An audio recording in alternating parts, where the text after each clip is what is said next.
नमस्ते साथियों। लोक शिक्षण संचालनालय के द्वारा ईपीईएस विद्यालयों में पदस्थ शिक्षकों के द्वारा अध्यापन से संबंधित दिशा निर्देश जारी किए गए हैं और एकीकृत शालाओं के जो शिक्षक हैं उनकी संख्या कितनी होगी, इस संबंध में भी जानकारी दी गई है। आइए दिशा निर्देश का अवलोकन करते हैं। जैसा कि आप देख पा रहे हैं, यह दिशा निर्देश 4 जनवरी 2022 को जारी किया गया है। इसका विवरण देखिएगा। सबसे ये पहली स्लाइड में ये बिंदु क्रमांक 1 है, तो देखिएगा यहाँ पर एक शाला एक परिसर योजना के क्रियान्वयन के फलस्वरूप बड़ी संख्या में माध्यमिक विद्यालय एवं हाई स्कूल जो पूर्व में पृथक पृथक संचालित थे, अब एकीकृत रूप से संचालित हैं एवं इनमें कक्षा 6वीं से 10वीं की पठन पाठन गतिविधियां की जा रही हैं। उक्त एकीकृत व्यवस्था लागू होने से माध्यमिक और हाई स्कूल में पूर्व से पदस्थ शिक्षक अब एकीकृत विद्यालयों के शिक्षक के रूप में कार्यरत हैं। अतएव संसाधनों के युक्त उपयोग के दृष्टिगत एकीकृत विद्यालयों में कार्यरत ऐसे समस्त शिक्षकों द्वारा कक्षा 6वीं से 10वीं तक की कक्षाओं का समान रूप से अध्यापन कराया जाएगा। पूर्व प्रावधान अनुसार माध्यमिक विद्यालयों में न्यूनतम 3 शिक्षक एवं हाई स्कूल में न्यूनतम 6 शिक्षकों के स्थान पर अब ऐसी एकीकृत अर्थात कक्षा 6 से 10 तक की कक्षाओं वाले विद्यालयों में अर्थात शालाओं में न्यूनतम 6 शिक्षक ही उपलब्ध होंगे।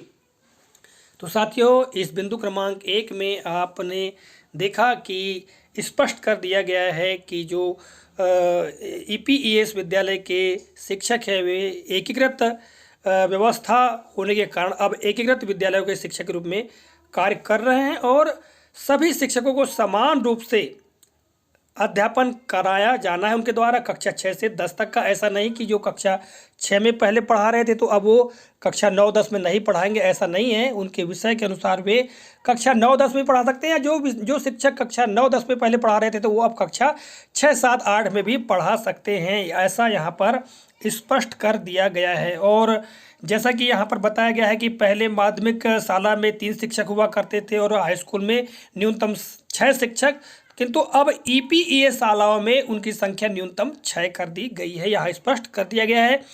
अगली स्लाइड में देखिएगा बिंदु क्रमांक 2, समस्त एकीकृत शालाओं में जहां व्याख्याता अथवा उच्च माध्यमिक शिक्षक पदस्थ हैं उनके द्वारा कक्षा 6वीं से 12वीं तक की कक्षाओं का अध्यापन कार्य किया जाएगा।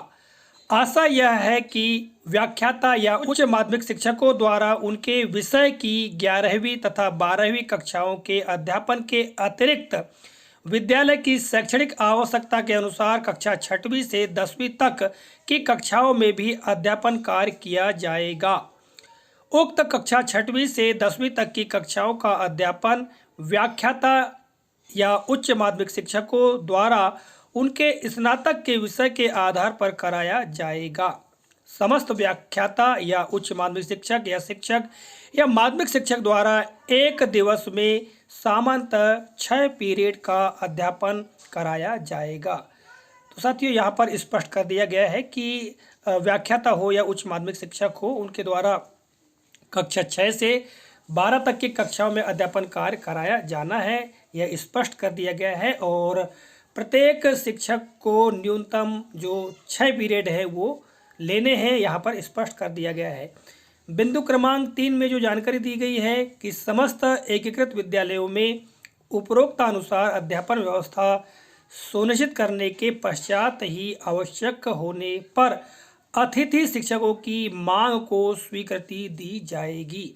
साथियों, बिंदु क्रमांक 3 में यहाँ स्पष्ट कर दिया गया है कि ऊपर जो दिशा निर्देश में जानकारी दी गई है कि कक्षा 6 से 10 तक के विद्यालय में कुल कितने शिक्षक होंगे, 6 शिक्षक होंगे या और इसी आधार पर यदि अतिथि शिक्षकों की आवश्यकता होगी अर्थात कक्षा 6 से 10 तक के विद्यालय में यदि कम शिक्षक हैं यानी 6 से कम है तो अतिथि शिक्षक की मांग को स्वीकृति दी जाएगी, ऐसा स्पष्ट कर दिया गया है। और आगे लिखा गया है कि उपरोक्त अनुसार निर्देशों का कड़ाई से पालन सुनिश्चित किया जाए। आदेश के पालन न करने की स्थिति में संबंधित लोक सेवक के विरुद्ध अनुशासनात्मक कार्रवाई की जाए। तो साथियों, इस तरह से यह लोक शिक्षण संचालनालय का दिशा निर्देश है। और कितने शिक्षक होंगे, किस प्रकार से अध्यापन किया जाएगा, कितने पीरियड शिक्षकों के द्वारा लिए जाएंगे और अतिथि शिक्षकों की व्यवस्था कब होगी, इस संबंध में जानकारी दी गई है। आशा करता हूँ यह जानकारी काफ़ी उपयोगी और महत्वपूर्ण लगी होगी। मिलेंगे अगले कालखंड में, तब तक के लिए जय हिंद।